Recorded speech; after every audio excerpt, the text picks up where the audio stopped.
Eu amo a Fórmula 1, vocês amam a Fórmula 1, nós amamos a Fórmula 1. A maior categoria do automobilismo mundial é um dos eventos mais prestigiados aqui no Brasil, onde o Brasil inclusive é o maior consumidor de Fórmula 1 do mundo. Isso graças a uma rica história que nós construímos com pilotos, até mesmo equipes, durante esses mais de 70 anos de Fórmula 1. Começando lá com o Chico Landi nos anos 50, passando por campeões mundiais como Emerson Fittipaldi, Nelson Piquet, Ayrton Senna. E também nomes importantes como José Carlos Patti, Felipe Massa, Rubens Barrichello, que apesar do jejum atual, temos que nos orgulhar muito da nossa história na categoria. Sejam bem-vindos a mais um vídeo aqui na Primeira Fila, eu sou o Kevin Nicolas e esse é o documentário Brasil nas pistas, a história do Brasil na Fórmula 1.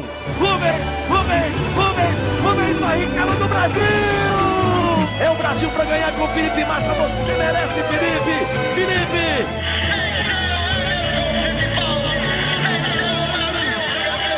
Aí está, a bandeirada para Nelson, Piquet, o Brasil vencendo! Ayrton! Ela do Brasil!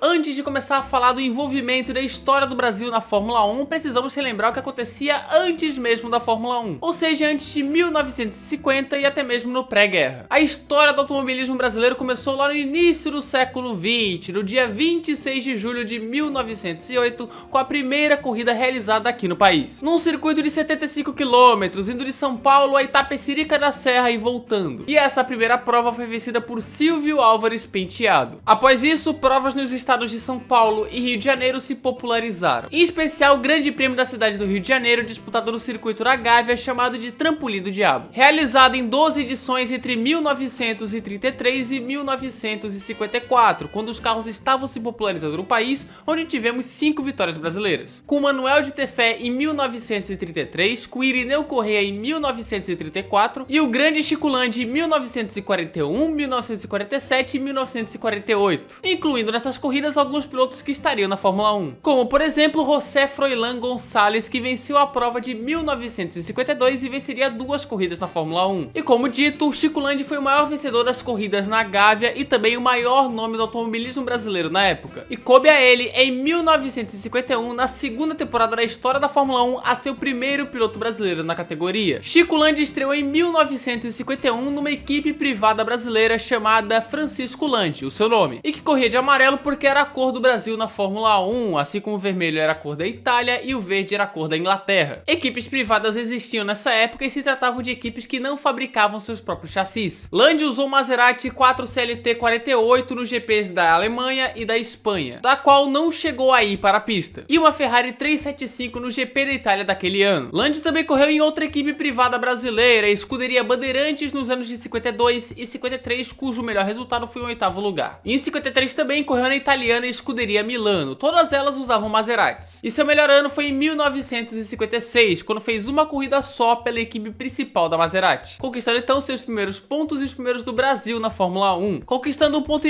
com o 4º lugar no GP da Argentina, dividindo o carro com Gerino Gerini, já que na época era possível trocar de piloto durante a corrida, mas cada um levaria metade dos pontos. Chico Landi foi o pioneiro na Fórmula 1, o primeiro a disputar uma corrida de Fórmula 1, o primeiro a pontuar, o primeiro a andar numa equipe brasileira apesar de privada, e que traçou o caminho inicial para os que viriam a seguir, mesmo com somente 6 corridas disputadas. Nos anos 50, mais 3 pilotos brasileiros correriam na Fórmula 1. O brasileiro nascido na Itália, Gino Bianco, que disputou 4 GPs em 1952 pela Escuderia Bandeirantes, mas com somente uma corrida completada. O nascido em Paris, Hermano da Silva Ramos, o Nano Ramos, que fez 7 corridas em 55 e 56 pela equipe Gordini, conquistando 2 pontos no GP de Mônaco de 56. O segundo brasileiro a pontuar na Fórmula 1 apesar de sua dupla nacionalidade franco-brasileira. E esse agora nascido em São Paulo, Fritz Dorey, que disputou 6 corridas em 59 pelas privadas Escuderia Centro-Sud e Camorade International, onde sua única corrida completada chegou em 10º. Então passamos um longo hiato sem pilotos brasileiros na Fórmula 1, no total 10 temporadas seguidas sem ao menos um brasileiro disputando uma corrida. Até que em 1970 surge um rapazinho de somente 23 anos chamado Emerson Fittipaldi. Emerson, motivado pelo sucesso de Chico Lande nos anos 40 e 50, com a vitória mais marcante para ele sendo o GP de Bari de 48 pela Ferrari, com narração de seu pai, o barão Wilson Fittipaldi, Emerson correu na Fórmula 2 em 1970 e no mesmo ano foi para a Fórmula 1 na forte equipe Lotus, onde lá mostrou seu cartão de visitas. Logo em seu quinto GP, o GP nos Estados Unidos em Watkins Glen, Emerson Fittipaldi conquistou a primeira vitória e primeiro pódio do Brasil na Fórmula 1, com somente 23 anos de idade, o que ajudou a garantir o título póstumo a Jochen Rindt, que faleceu no GP da Itália e era seu companheiro de equipe. Ainda na Lotus, após o 1971 sem vitórias, Emerson Fittipaldi fez um ano de 72 espetacular, garantindo o primeiro título mundial dele e do Brasil na Fórmula 1. Após vencer o GP da Itália, coroando o campeonato então com antecedência com 5 vitórias em 12 corridas, sendo na época o mais jovem da história a ser campeão. 1972 também foi um ano bem especial, porque aconteceu o primeiro GP do Brasil de Fórmula 1, apesar de ser uma prova extra-campeonato. O Autódromo de Interlagos foi construído em 1940 e 32 anos depois sediou essa prova, que teve a transmissão ao vivo da Rede Globo e foi vencida pelo argentino Carlos Reutemann. E a partir de 73, o GP do Brasil de Fórmula 1 passou a fazer parte do calendário oficial da categoria, sempre no início do ano e até 77 pelo menos em Interlagos, com Emerson Fittipaldi vencendo as provas de 73 e 74, o último pela McLaren. E voltando para 72, tivemos a estreia de outro piloto bem sucedido na Fórmula 1, José Carlos Paty. Paty iniciou sua carreira na Fórmula 1 na Team Williams, equipe de Frank Williams, que ainda não era a Williams que conhecemos, era outra equipe. E por lá pontuou 2 vezes em 72, foi bem até. No ano seguinte se mudou para a equipe Surtees, onde conquistou seu primeiro pódio no GP da Áustria. No ano seguinte passou por Surtees, Gold Hexagon Racing e pela Brabham, onde conquistou o segundo lugar na corrida em Watkins Glen. E em 75 ele faria de vez o seu nome. Ainda pela Brabham, José Carlos Paty venceu o GP do Brasil, que foi a sua primeira e única vitória e também a primeira dobradinha do Brasil na história da categoria, pois Emerson Fittipaldi foi o segundo. Tudo isso dentro de casa, um momento histórico. Na corrida seguinte, conquistou o pole na África do Sul. O Moco, como era chamado, terminou aquele ano na 6ª posição, com 3 pódios e uma vitória, sua única na Fórmula 1. Ele em 76 e 77 seguiu na Brabham, onde conquistou um pódio no GP da Argentina de 77. Porém, infelizmente, no dia 18 de março de 1977, José Carlos Paty faleceu em um acidente de monomotor na Serra da Cantareira, no município de Mariporã. A carreira do grande Moco foi interrompida aos 32 anos de idade, um momento triste, onde em 1985 o Autódromo de Interlagos foi renomeado para Autódromo José Carlos Paty em sua homenagem, 10 anos após a sua primeira e única vitória naquele circuito. Na Fórmula 1, Paty conquistou 6 pódios, uma pole e uma vitória. E agora, voltando um pouco no tempo, vamos seguir contando a história de Emerson Fittipaldi, onde eu parei lá em 72. Emerson seguiu na Lotus também em 73, onde venceu 3 das primeiras 4 corridas daquele ano. Mas depois o rendimento caiu e ele acabou sendo vice-campeão para Jack Stewart. No ano seguinte, ele se mudou para a McLaren, onde em seu primeiro ano na equipe, em uma grande batalha contra Clay Regazzoni, o brasileiro reverteu uma desvantagem de 9 pontos, restando 3 corridas para o fim, e foi campeão na última etapa no GP dos Estados Unidos em Watkins Glen. Curiosamente, na pista onde conquistou sua primeira vitória na Fórmula 1. E assim, Emerson Fittipaldi, aos 25 anos de idade, era bicampeão mundial de Fórmula 1. 1974 também foi o ano de uma prova extra-campeonato realizada em Brasília, mesmo com o GP do Brasil Interlagos no calendário oficial. Se tratava do GP Presidente Emílio Médici, que aconteceu durante a ditadura militar, onde o governante da época era Emílio Médici. E a corrida foi realizada uma semana depois do GP do Brasil, no dia 3 de fevereiro de 1974, no recém-construído Autódromo de Brasília. O vencedor daquela corrida foi Emerson Fittipaldi. Esse GP depois daquele ano nunca mais foi realizado, e Emerson Fittipaldi, após o título em 74, seguiu na McLaren até 75, onde acabou sendo vice-campeão mundial para Jack Stewart. E em 76 veio a decisão mais ousada de sua carreira. No ano anterior a 76, o de 1975, o seu irmão Wilson Fittipaldi Jr. criou a primeira equipe brasileira independente da história da Fórmula 1 e até hoje a única, a Fittipaldi Automotive, ou a Copersucar Fittipaldi por conta do patrocinador. Wilson já havia corrido na Fórmula 1 nos anos de 72 e 73, pela Brabham, onde conquistou 3 pontos. Na primeira temporada da Fittipaldi, 0 pontos conquistados e um 10º lugar como o melhor resultado. Mas em 1976, Emerson Fittipaldi, bicampeão do mundo, foi para a histórica equipe brasileira. E junto do jovem Ingo Hoffmann, que nem tinha feito história na Stock Car ainda, a dupla 100% brasileira da primeira equipe independente brasileira estava formada. Emerson conquistou o primeiro ponto no GP do Oeste dos Estados Unidos em Long Beach, onde a escuderia Fittipaldi terminou 76 com 3 pontos conquistados, todos de Emerson. 1977 foi uma evolução de 1976, com 11 pontos conquistados, sendo 3 quartos lugares. Todos os pontos foram conquistados por Emerson. Igor Hoffmann só participou de 6 GPs na Fórmula 1, 4 em 76 e 2 em 77, com a melhor colocação sendo no 7º lugar no GP do Brasil de 77. 1978 foi o melhor ano da história da Copersucar Fittipaldi, que agora tinha sede na Inglaterra, em Reading, com o primeiro carro construído lá. E mesmo com somente Emerson Fittipaldi correndo lá em 78, ele conquistou um histórico 2º lugar no GP do Brasil realizado em Jacarepaguá, que voltaria para Interlagos no ano seguinte. Mas o momento era histórico, marcante para o Brasil, o primeiro pódio de uma equipe brasileira na Fórmula 1, sendo com o bicampeão mundial Emerson Fittipaldi e dentro do Brasil. Mesmo com só um piloto, a Copersucar terminou aquele ano com 17 pontos conquistados e um 7º lugar no campeonato de construtores, à frente, por exemplo, de McLaren e Williams. E fora da temporada oficial da Fórmula 1, Emerson Fittipaldi conquistou outro 2º lugar, na International Trophy em Silverstone, uma prova extra-campeonato que aconteceu naquele ano. Foi o melhor ano da Copersucar na Fórmula 1. 1979 foi mais difícil, com somente um ponto conquistado na abertura em Interlagos, com o Alex Ribeiro agora sendo um companheiro de Emerson Fittipaldi, que já havia feito uma corrida pela Hesketh em 76, que tinha uma pintura esquisitíssima, e uma temporada completa pela March em 77. Mas na Copersucar, Alex fez 2 GPs e não conseguiu nem se classificar. Alex Ribeiro, que depois seria o piloto do Medical Car em 99 e 2000. E a partir de 1980, a Copersucar deixou de ser patrocinadora da Fittipaldi, e agora a equipe passava a se chamar Skoll Fittipaldi por conta do patrocínio da Skoll, que duraria só aquele ano. Emerson Fittipaldi seguia como piloto da equipe, que agora tinha como companheiro simplesmente Keke Rosberg. E o ano foi bom, um pódio de Rosberg na Argentina e um pódio de Emerson em Long Beach, ambos terceiros lugares, o que fez a Fittipaldi terminar com 11 pontos à frente de McLaren e Ferrari na 8ª posição.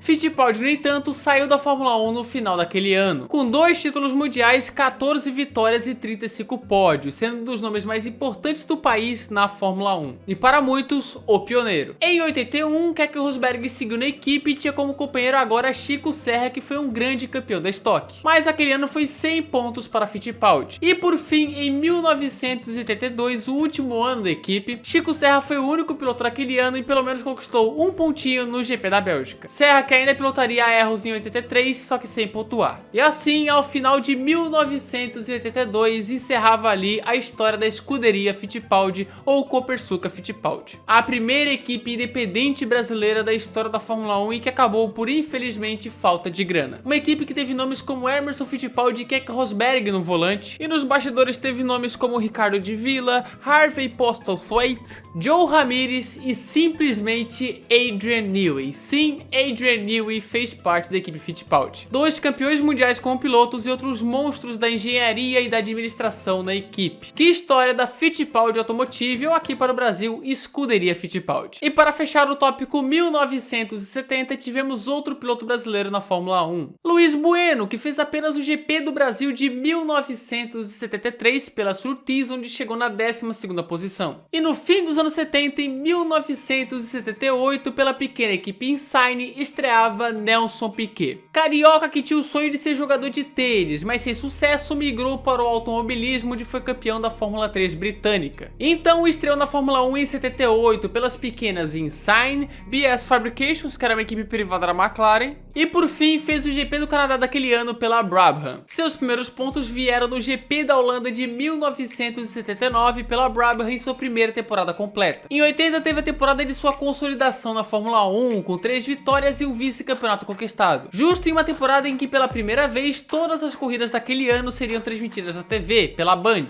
E que também foi uma passagem de bastão de Emerson Fittipaldi, que estava se despedindo, para Nelson Piquet, que estava chegando. O sucesso de Piquet trouxe de volta a Globo para a Fórmula 1, que transmitiria todas as temporadas de 1981 até 2020. Em 81, Nelson Piquet fez um ano consistente, com 3 vitórias, poucos erros, e após um 5º lugar na decisão em Las Vegas, Nelson Piquet era campeão do mundo pela primeira vez por 1 ponto. Após Emerson Fittipaldi em 72 e 74, Nelson Piquet escrevia seu nome como mais um brasileiro campeão mundial de Fórmula 1. Em 81, pela Brabham, com virada na última corrida, e sempre tirando mais do que o carro dava. Apesar de 82 sem muito sucesso, com somente uma vitória no Canadá, Piquet voltou a brigar pelo título em 83 contra o promissor Alain Prost, e um choque entre eles do GP da Holanda mudou o rumo do campeonato. Piquet virou uma desvantagem de 14 pontos para ser campeão na última etapa na África do Sul por 1 ponto. Nelson Piquet era bicampeão mundial. E após 84 e 85 ainda pela Brabham com temporadas razoáveis, a Williams contratou o brasileiro em 86 para fazer uma grande dupla com Nigel Mansell. Com o clima tenso na Williams, uma grande rivalidade entre o brasileiro e um britânico e uma equipe britânica. 1986 foi uma grande temporada, onde Piquet brigou pelo título contra Nigel Mansell, Alain Prost de McLaren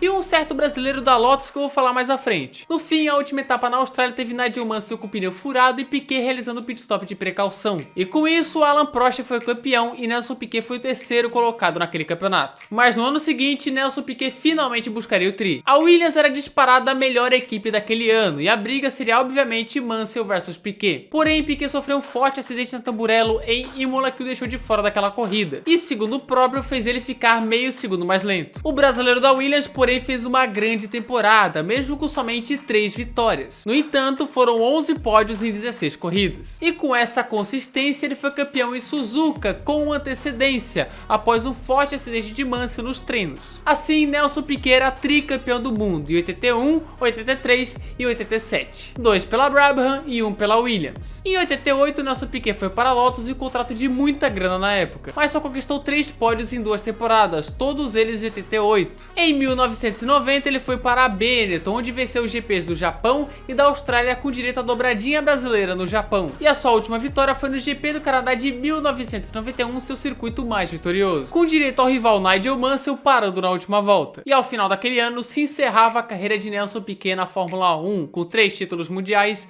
23 vitórias e 60 pódios. Com muita história para contar, sendo uma lenda dos anos 80. E também nos anos 80 surgiram alguns pilotos na categoria. O primeiro foi Raul Boesel, campeão mundial de Endurance em 87, que antes disso estreou na Fórmula 1 em 82. Naquele ano fez a temporada completa pela March. E em 83 fez o ano inteiro pela Ligier, mas sem pontuar, cuja melhor posição foi o 7º lugar em uma grande corrida pela Ligier em Long Beach. Roberto Pupo Moreno entrou na Fórmula 1 em 82 na Lotus, onde não conseguiu se classificar, mas voltou em 87 na pequena AGS, onde pontuou na segunda corrida. Pilotou na maioria das vezes por equipes pequenas que apenas sobreviviam na categoria, como a Coloni, Eurobrum, Minardi, Forte Corse e a lendária Andrea Moda, onde em 92 conseguiu a única classificação da história da equipe no GP de Mônaco, uma grande façanha. Mas Moreno pilotou pela Benetton 90 e 91 com boas apresentações, sendo a principal delas o pódio na dobradinha brasileira em Suzuka, que era a sua primeira corrida pela equipe. Em 91 ele também correu na Jordan e encerrou sua passagem na Fórmula 1 em 95 pela pequena Forte Corse, com 1 pódio e 15 pontos conquistados na carreira. O catarinense Maurício Gugelmin também foi um bom piloto, campeão da Fórmula 3 britânica. Ele correu na March de 88 a 91, que tinha Adrian Newey como projetista, onde conquistou 1 pódio no GP do Brasil de 89 com o 3º lugar. No fim, terminou sua carreira em 92 correndo pela Jordan, mas foi um piloto decente na Fórmula 1. E para finalizar, o mais importante, em 1974 chegava um tal de Ayrton Senna na categoria. Senna fez uma base perfeita, conquistando todos os títulos possíveis, incluindo uma Fórmula 3 britânica. E assim foi contratado pela Toleman em 84. E em sua temporada de estreia pela equipe pequena que tinha um carro decente, mas não confiável o suficiente, Senna conquistou 3 pódios em Brands Hatch,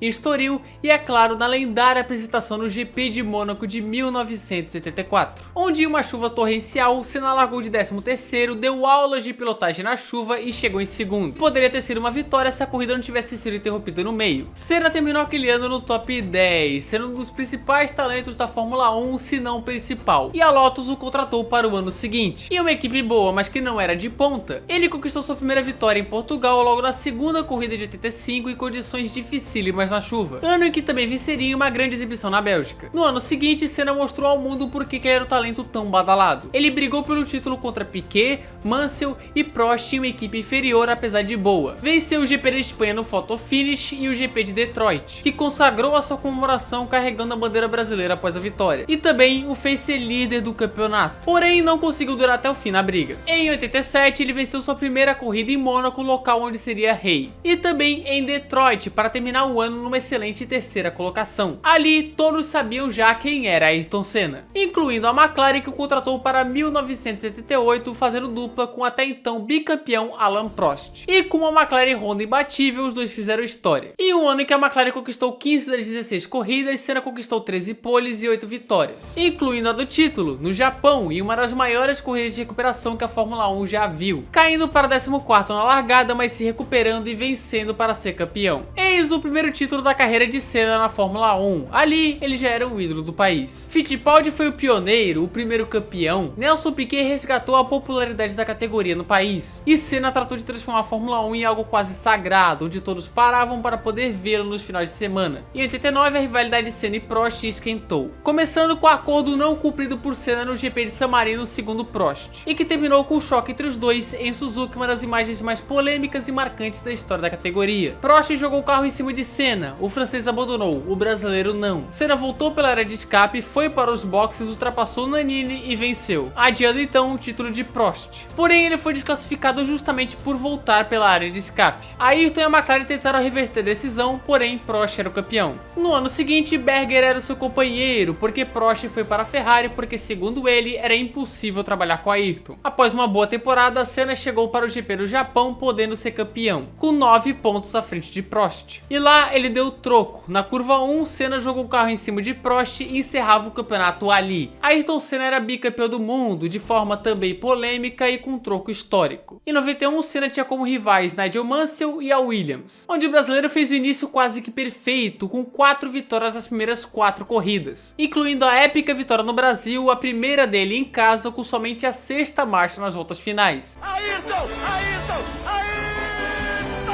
Senna do Brasil! Emocionando a todos, enfim o jejum acabava, Senna vencia no Brasil, no seu limite físico, com demonstrações claras no pódio e uma cena emblemática. O GP do Brasil, que retornava a Interlagos em 1990 após 9 anos seguidos em Jacarepaguá. Ayrton Senna terminaria aquele ano campeão, administrando a boa vantagem no início apesar do crescimento da Williams. Campeão no GP do Japão, com Mansell passando reto. Passo reto, Mansell! Passo reto, Mansell! Ayrton Senna do Brasil era tricampeão mundial. Os 2 anos seguintes foram difíceis para Senna. 1992, com uma Williams completamente dominante e uma McLaren aquele esperado, Senna venceu 3 corridas, incluindo o épico GP de Mônaco segurando Mansell no fim. Porém, terminaria aquele ano em quarto, a sua pior posição pela McLaren. Mas 1993 foi um ano de muitas façanhas, como as vitórias épicas nos GPs do Brasil, a sua segunda em casa, e no GP da Europa, com aquela primeira volta mágica, tomando a liderança, passando vários carros e, óbvio, mais um triunfo. Fora também a sua 6ª vitória em Mônaco, que fez ele se tornar o rei de Mônaco. E por fim, a sua última vitória na despedida de Prost no GP da Austrália. Senna, que foi vice naquele ano. Só que infelizmente veio em 94, com Ayrton Senna na Williams, que tinha dominado os 2 últimos anos. Porém, apesar de 3 poles, Senna abandonou 3 corridas, incluindo a infeliz corrida de sua morte naquele fim de semana sombrio em Imola, que foi um momento de extrema tristeza para o Brasil. A gente perdia ali um dos maiores ídolos de nossa história, e muito provavelmente o maior do esporte em sua era e o maior do Brasil na Fórmula 1. Senna nos deixava aos 34 anos de idade, com 3 títulos conquistados, 41 vitórias, 65 pole positions, 80 pódios e um gigantesco legado. E nesse legado estava a consolidação da Fórmula 1 na cultura brasileira, que chegava em seu auge, e também a chegada de novos pilotos brasileiros na Fórmula 1, em especial nos anos 90 e 2000, como Christian Fittipaldi, filho de Wilson Fittipaldi Jr. e irmão de Emerson, que correu em 92 e 93 pela Minardi e em 94 pela Footwork, onde depois teria uma boa carreira na Indy. Christian não foi mal, fazia o que dava por equipes pequenas, incluindo 3 quartos lugares, mas infelizmente não conseguiu dar aquele salto necessário para uma equipe melhor. E também alguns pilotos pagantes brasileiros nesse meio, o primeiro deles, Pedro Paulo Diniz, que era o melhorzinho dos pagantes. Teve uma carreira decente, correndo por Forte Corse, Ligier, Erros e Sauber, conquistando 10 pontos e ficando 6 anos na categoria, nada mal. Mas também tiveram casos não muito legais, como o de Ricardo Rossetti, que era um piloto, com todo respeito, bem abaixo do nível da Fórmula 1. Correu pela Footwork em 96, pela Lola, que nem conseguiu largar em 97, e pela Tyrrell em 98, mas ficou muito marcado por atrapalhadas, maus resultados e não classificações. E o último dos pagantes, Tarso Marques, que correu em 96, 97 e 2001 pela Minardi, mas nunca realizando a temporada completa. Não pontuou na Fórmula 1, porém venceu no confronto direto o jovem Fernando Alonso em 2001. 2001, e a sua melhor posição foi o 9º lugar em 2 GPs. E agora vamos falar do principal nome brasileiro que surgiu nos anos 90, Rubens Barrichello. O Rubinho chegava com altas expectativas após ser o fenômeno na base, campeão da Fórmula 3 britânica e terceiro colocado na Fórmula 3000. Em 93 ele fez sua estreia pela Jordan, ainda com Senna na Fórmula 1. Pela Jordan, ainda em 93, fez uma lendária corrida em Donington, onde quase foi pro pódio, mas acabou abandonando. De 93 a 96, ainda correndo pela Jordan, Rubens Barrichello conquistou 2 pódios, no GP do Pacífico de 94 e no GP do Canadá de 95. E ainda foi 8º no campeonato de 96, se consolidando como o principal talento brasileiro da época. Fora a primeira pole na chuva, sua característica no GP da Bélgica de 94, que carregava todo o peso do Brasil após a morte de Senna em 94. Em 97 foi para Stewart, equipe pequena que, assim como o Rubinho, foi evoluindo. Em 97 foi pódio em Mônaco. E em 99 foi 3 vezes ao pódio, incluindo uma pole na França. Tudo isso fez ele chamar a atenção da Ferrari, que o contratou para 2000. E foi justamente na Ferrari que ele conquistou sua primeira vitória, encerrando o jejum de quase 7 anos sem vitórias brasileiras no emocionante GP da Alemanha de 2000. Rubens Barrichello do Brasil! Largando de 18º, terminando a prova com pneus de seco na pista molhada e vencendo pela primeira vez, emocionando o Brasil. Porém, na equipe italiana, Rubinho sofreu bastante com alguns rótulos, alguns problemas, apesar de boas vitórias na bagagem. Michael Schumacher era o piloto dominante da época e companheiro de Rubinho, que não tinha chances contra o alemão. E houveram momentos controversos, como os GPs da Áustria de 2001 e 2002, quando o Rubinho deixou Schumacher passar. O último mais traumático e também mais controverso, o famoso dia do hoje não, hoje sim. Hoje não! Hoje não! Hoje sim! Hoje sim!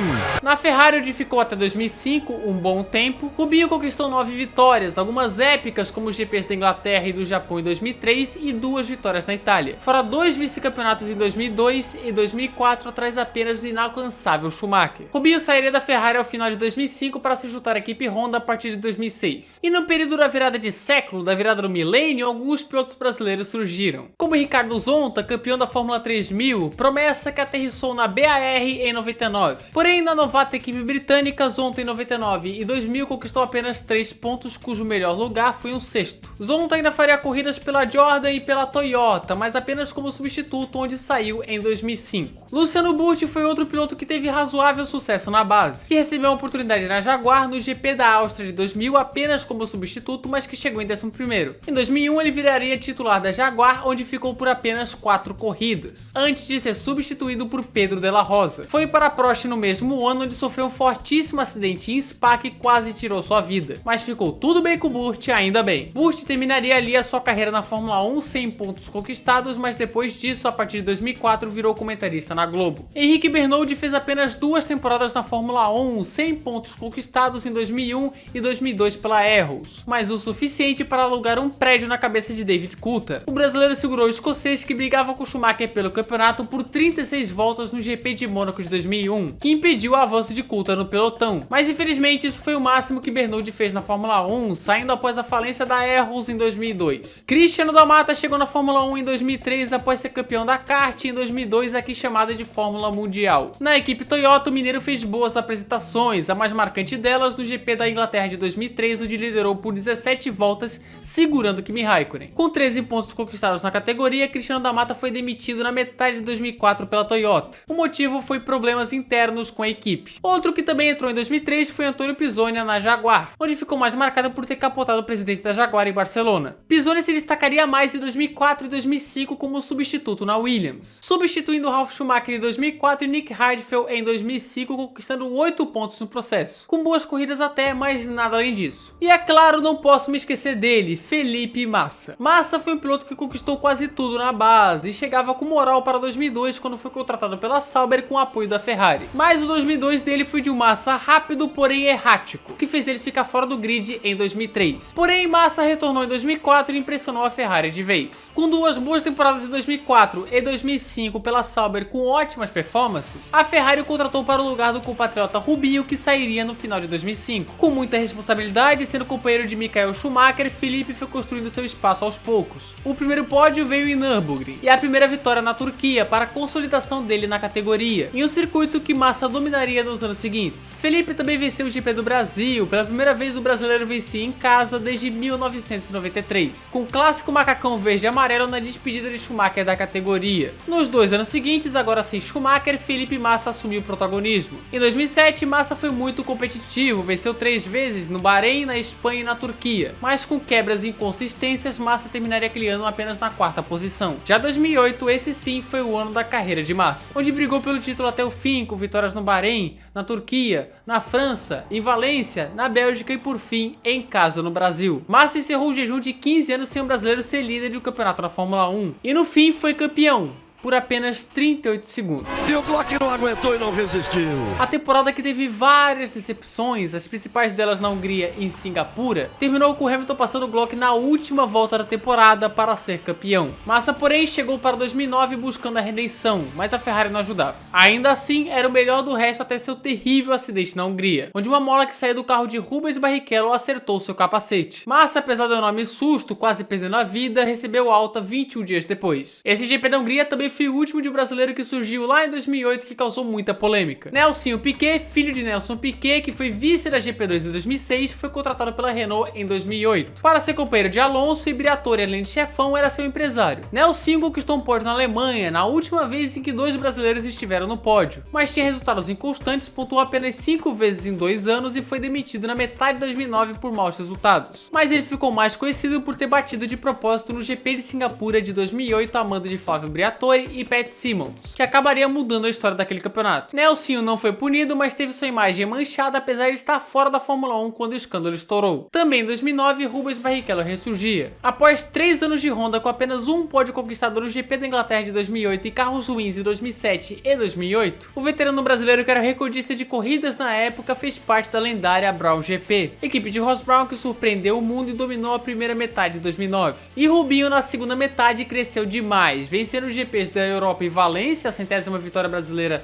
na Fórmula 1, e o GP da Itália, que até hoje é a última vitória brasileira na Fórmula 1. Apesar de 2 vitórias, 6 pódios e uma pole marcante no GP do Brasil na chuva, que infelizmente Rubinho nunca venceu em casa, Rubinho terminou aquele ano na 3ª posição, mas com a Brown campeã de construtores. Em 2010 foi para a Williams, que não era mais tão competitiva. Ainda assim, em sua primeira temporada terminou no top 10, com destaque sendo essa ultrapassagem sobre o rival Schumacher no GP da Hungria. Rubinho encerrou a carreira em 2011 no GP do Brasil, com 11 vitórias, 14 poles, 68 pódios e 322 corridas disputadas. Recorde que perdurou até 2020. E Rubens Barrichello foi sem dúvida um dos grandes nomes do Brasil na Fórmula 1, apesar de nunca ser campeão. A década de 2010 seria muito sofrida pra gente, em especial para Felipe Massa. Massa, após seu acidente em 2009, retornou para a Fórmula 1 em 2010 com a Ferrari, onde quase venceu o GP da Alemanha de 2010, um ano após seu acidente, se não fosse a ordem da Ferrari para deixar Alonso passar. De 2010 a 2013, o brasileiro conquistou 8 pódios, saindo da Ferrari ao final de 2013, com uma linda história apesar de momentos conturbados. A partir de 2014, Massa foi para a Williams, onde renovou seu ânimo. Lá, Massa foi para o pódio 3 vezes em 2014 e 2 vezes em 2015, com destaque ser o pódio no GP do Brasil de 2014, conquistando a última pole do Brasil até aqui no GP da Áustria de 2014. Massa encerrou a sua carreira em 2017 após 2 despedidas em Interlagos. Uma em 2016, quando tinha se aposentado inicialmente, e outra em 2017, sua despedida final após retornar. Com 11 vitórias, 16 poles e 45 pódios na vitoriosa carreira do brasileiro que marcou uma geração. Na década tivemos o surgimento de alguns pilotos, em especial em 2010, ano em que a gente teve 4 pilotos brasileiros na categoria pela última vez. Lucas de Grassi foi um deles, vice-campeão da GP2 em 2007 e futuro campeão da Fórmula E em 2017. De Grassi estreou na Nanica Verde, que estava muito, mas muito longe de ser competitiva. E com alguns erros pelo caminho, terminou aquele ano sem pontos, com a melhor posição ser um 14º lugar. Ele sairia da Verde, mas ainda teria envolvimento com a Fórmula 1, sendo piloto de testes da Pirelli de 2011 a 2013. Outro que entrou no mesmo ano foi Bruno Senna, sobrinho de Ayrton, que foi vice da GP2 em 2008. Ele foi piloto de testes da Honda em 2008 e virou titular da Espanha ou HRT em 2010, a pior equipe do grid. Obviamente, Senna não conseguiu um ponto sequer e a melhor posição foi uma P14. Em 2011, porém, a sorte melhorou, sendo piloto reserva da Lotus Renault e depois viraria titular após o GP da Bélgica. Fez um grande quali na chuva em Spa, porém terminaria 2011 com apenas 2 pontos. E por fim, correu a temporada inteira de 2012 pela Williams com 31 pontos conquistados e uma 13ª posição no campeonato, com a melhor colocação sendo o 6º lugar na Malásia. Mas depois, Bruno Senna saiu do grid e foi se aventurar em outras categorias. Luiz Razia teve menos sorte, pois ele sequer disputou uma corrida de Fórmula 1. O vice-campeão da GP2 em 2012 fez alguns treinos livres pela Lotus Verde em 2011 e chegou a assinar para correr na Marúcia em 2013. Mas, por problemas de pagamentos, durou apenas a pré-temporada em Jerez, sendo substituído por Jules Bianchi. E para fechar a década, eis Felipe Nasser, que foi o que mais deu esperança entre eles. Nasser assinou com a Sauber em 2015 e teve a melhor estreia de um brasileiro na categoria, com o 5º lugar na Austrália. Felipe terminaria aquele ano em 13º com 27 pontos na bagagem, mas em 2016 vieram os problemas. Problemas esses internos, suspeitas de sabotagem e que, apesar da milagrosa P9 no Brasil salvando a Sauber da falência, Nasser foi mandado embora e não conseguiu vaga para 2017, encerrando a carreira com 29 pontos em 2 anos, muito talento apresentado apesar dos empecilhos. 2018 foi o primeiro ano sem brasileiros na Fórmula 1 desde 1969, e esse jejum só se encerraria com uma participação especial em 2020. Após o assustador acidente de Romain Grosjean no GP do Bahrein, Pietro Fittipaldi substituiu o francês nos GPs de Sakir e Abu Dhabi em 2020 pela Haas. O neto de Emerson fez uma P17 no GP de Sakir e uma P19 no GP de Abu Dhabi. Pietro, que é piloto reserva da Haas de 2019, é a data nesse vídeo. E hoje temos mais um brasileiro que pelo menos colocou seu nome na Fórmula 1. Se trata de Felipe Drugovich, campeão da Fórmula 2 em 2022, encerrando longo jejum sem títulos na categoria e uma temporada dominante. E o paranaense, após o título, assinou como piloto reserva e da academia da Aston Martin, realizando seu primeiro treino livre no GP de Abu Dhabi de 2022. E agora só o futuro dirá quando e qual será o próximo piloto brasileiro a correr de fato na Fórmula 1. Tomara que seja em breve. E essa foi a história do Brasil na maior categoria do automobilismo, a Fórmula 1. Uma história construída desde 1951 e até mesmo antes disso, com 34 pilotos passando pela categoria que acumularam 8 títulos mundiais com Emerson Fittipaldi, Nelson Piquet e Ayrton Senna, 101 vitórias, 126 pole positions e 293 pódios. O GP do Brasil é um dos mais queridos pelos fãs de Fórmula 1, que foi disputado até 1980 em Interlagos, com exceção de 1978, que foi em Jacarepaguá. No Autódromo Carioca, a prova foi disputada de 81 a 89. E depois de 90 até os dias atuais, Interlagos é a casa do GP do Brasil, ou melhor, GP de São Paulo hoje, onde tivemos 9 vitórias brasileiras no Brasil, com Emerson Fittipaldi, José Carlos Patti, Nelson Piquet, Ayrton Senna e Felipe Massa. E também 6 decisões de campeonato em 2005, 2006, 2007, 2008, 2009 e 2012. Fora grandes provas recentes, já sem brasileiros, como foi em 2019 e 2021. Essa última com vitória de Lewis Hamilton, que fez ele se tornar cidadão honorário brasileiro. E a TV foi um grande meio de popularização da Fórmula 1 aqui no país, começando lá em 70, ainda de forma precária com a Record. O primeiro GP do Brasil, em 72, foi transmitido pela Globo. A Band foi a primeira a transmitir a temporada completa em 80. A Globo tinha os direitos de 81 até 2020. E de 2021 pra cá, já sem brasileiros, a Band é quem transmite a categoria. E assim, com toda essa história, toda essa linda trajetória, a gente encerra esse vídeo sobre o nosso país na Fórmula 1. Obrigado a todos que fizeram parte disso, pilotos, equipes, organizadores, enfim, todo mundo, que fez a Fórmula 1 ser tão popular aqui no Brasil. E com muito orgulho podemos contar tudo isso com um sorriso no rosto. Obrigado. Então é isso, galera. Se você gostou desse vídeo, já sabe, se inscreva aqui no canal, ative as notificações para não perder nada, clique no gostei e compartilhe esse vídeo com a galera, porque deu um trabalhão, mais de 2 horas de gravação, né? Não sei quanto que esse vídeo tá tendo de duração, mas é um vídeo longo com certeza. Então ajude nós, compartilhe esse vídeo, faça tudo aí que isso ajuda a gente muito. Nos siga no Instagram, entre no nosso Discord, mande sugestões. E muito obrigado a quem assistiu o vídeo até aqui. Falou!